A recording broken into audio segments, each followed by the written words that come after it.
Assalamualaikum warahmatullahi wabarakatuh. Salam sejahtera untuk kita semua. Tabe salamat lingkungan latai, salam sahujud karena malempang. Adil katalino bacuramin kasaruga basengat kejubata. Arus. Halo sobat mahasiswa sekalian. Alhamdulillah kita bertemu lagi di sesi ini, yang mana di sesi sebelumnya kita sudah belajar sama-sama mengenai hubungan antara civics, ilmu politik, dan pendidikan Pancasila dan kewarganegaraan. Dan di sesi sekarang kita akan melanjutkan materi kita mengenai karakteristik warga negara. Tentu kita sekalian adalah warga negara. Teman-teman mahasiswa adalah warga negara. Saya warga negara. Kita sudah bahas mungkin sebelumnya. Tentu berbeda antara pengertian warga negara dan juga penduduk.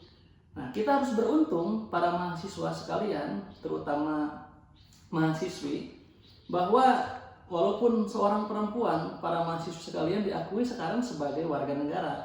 Kita mengetahui bersama bahwa ketika dahulu di zaman Yunani kuno, yang disebut sebagai warga negara itu hanyalah laki-laki yang berusia di atas 18 tahun. Jadi walaupun seorang perempuan dan dia di atas 18 tahun tidak disebut sebagai warga negara. Artinya tidak memiliki hak untuk memilih dan hak untuk dipilih ketika itu. Artinya apa? Artinya bahwa demokrasi sekarang jauh lebih berkembang dengan nilai-nilai egaliter, dengan nilai-nilai kesetaraan antara laki-laki dan perempuan. Kita memiliki hak yang sama, dan oleh karena itu jika kita berbicara karakteristik warga negara, tentu memiliki perbedaan yang sangat mencolok antara karakteristik warga negara di era demokrasi zaman Yunani kuno dan di era demokrasi modern seperti sekarang. Oke. Baik teman-teman mahasiswa sekalian, yang pertama bahwa warga negara tentu memiliki hak dan kewajiban. Itu tidak bisa kita lepaskan begitu. Kita jangan sampai keliru bahwa manusia, kita sebagai manusia, sebagai human memiliki dua hak. Yang pertama, hak asasi manusia adalah hak yang diberikan oleh Tuhan yang Maha Kuasa. Dan itu tidak boleh hak itu dicabut oleh siapapun. Begitu. Kemudian kita punya hak yang kedua, namanya hak warga negara. Hak warga negara diberikan oleh negara, diberikan oleh pemerintah. Dan hak itu boleh dicabut oleh negara atau pemerintah. Nah, selain kita memiliki hak, kita juga memiliki kewajiban. Begitu. Jadi, kalau kita berbicara antara hak warga negara, misalnya hak pendidikan, maka itu adalah kewajiban bagi pemerintah. Kalau itu adalah kewajiban bagi kita, misalnya membayar pajak, maka pajak itu adalah hak bagi pemerintah. Begitu. Jadi antara negara dan warga negara sejatinya saling memenuhi hak dan kewajiban. Kemudian ada karakteristik warga negara yang ideal, teman-teman. Yang pertama adalah berpendidikan. Warga negara yang ideal itu berpendidikan, memiliki pendidikan tinggi. Tentu kita harus membedakan, mungkin ini masih kontradiksi teman-teman sekalian dalam memahami bahwa lain sebetulnya antara berpendidikan dengan berijazah. Kita sering tertukar gitu. Kita sering menganggap bahwa yang lulus S1 sudah pasti dia berpendidikan, walaupun belum tentu.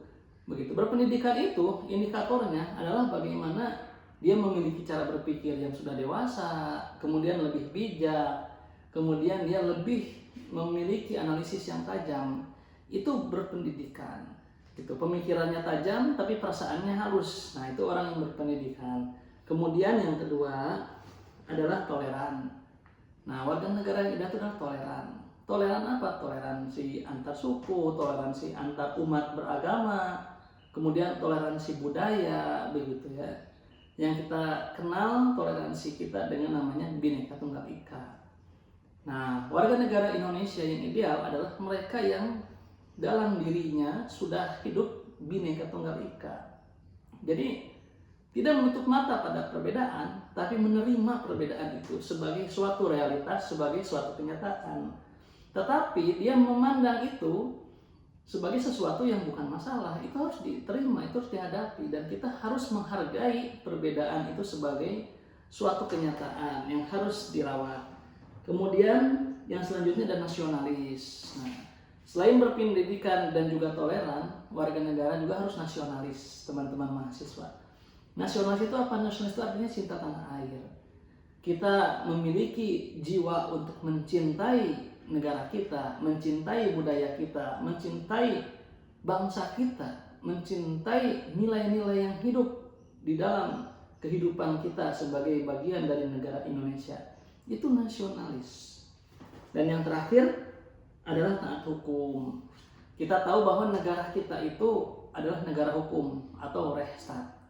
Begitu di Undang-Undang Dasar 1945 pasal 3 disebutkan bahwa negara Indonesia adalah negara hukum. Rechtsstaat itu bukan negara kekuasaan atau Machtstaat. Nah, oleh karena itu hukum akan berarti manakala hukum itu ditaati. Begitu. Mungkin Sujono Sukanto dulu pernah mengatakan bahwa masyarakat tanpa hukum itu ibarat binatang buas tanpa kandang. Tapi hukum tanpa masyarakat itu seperti ikan tanpa air. Nah, artinya antara hukum dengan masyarakat, dengan warga negara itu saling berkaitan. Begitu. Oke, teman-teman sekalian, para mahasiswa, yang selanjutnya tadi sudah dijelaskan mengenai warga negara yang ideal. Yang kemudian adalah peran warga negara. Nah, peran warga negara dalam masyarakat itu banyak sekali, terutama dalam partisipasi politik. Begitu. Jadi kita itu bukan hanya hidup. Nah, ini sebagai warga negara yang penting saya hidup, yang penting bisa makan. Nah, itu kita artinya belum menjadi warga negara yang baik. Kita di situ hanya hadir sebagai manusia. Begitu. Belum jadi warga negara. Jadi warga negara itu harus berpartisipasi. Begitu. Dalam politik paling tidak misalnya ikut berpartisipasi dalam menentukan, dalam mencoblos kepala desa gitu ya, bupati, wakil bupati, pemerintah daerah, ataupun presiden, wakil presiden, kemudian anggota legislatif. Nah, itu sangat penting gitu. Jadi jangan sampai kita berkata, saya gak milih juga, gak ngaruh. Justru kita ngaruh. Begitu ya. Sistem demokrasi kita one man, one vote, one value. Satu orang nilainya, suaranya satu, nilainya juga satu. Kalau teman-teman tidak hadir ke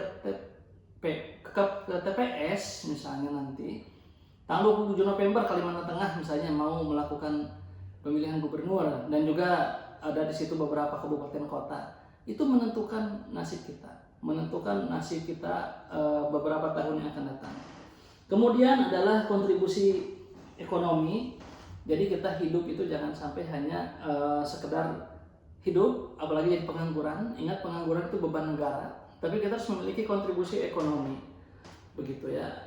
Kita kerja, kemudian pekerjaan kita menumbuhkan peradaban, sebagian penghasilan kita juga masuk ke pajak negara, yang pajak itu digunakan untuk pembangunan misalnya. Nah, itu kontribusi ekonomi. Begitu ya, bagaimana ekonomi itu bisa tumbuh karena kontribusi orang-orang yang memang bekerja, berusaha di situ, yang kemudian berefek pada kemajuan ekonomi suatu negara. Kemudian yang ketiga adalah pelestarian budaya. Pelestarian budaya ini bagaimana kita hadir sebagai warga negara untuk melestarikan kebudayaan kita. Dan yang terakhir kita juga adalah penjaga lingkungan. Ingat, kita hidup di bumi dan kita akan kembali diasuh oleh ibu bumi. Begitu. Jadi kita jangan jahat-jahat sama bumi, merusak ini itu, karena suatu saat kita pasti akan kembali diasuh oleh ibu bumi. Begitu ya.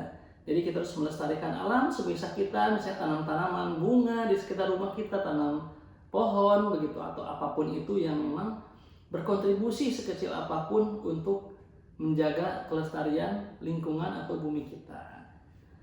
Oke, teman-teman sekalian, mungkin itu yang dapat saya sampaikan pada kesempatan kali ini.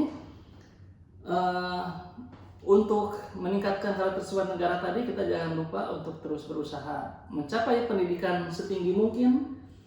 Kemudian pemerintah juga harus dapat menyediakan layanan kesehatan yang sebaik mungkin, kemudian ekonomi, kesempatan kerja yang tinggi, dan juga kesempatan untuk menyampaikan ekspresi diri melalui panggung-panggung seni dan kebudayaan bagi warga negara.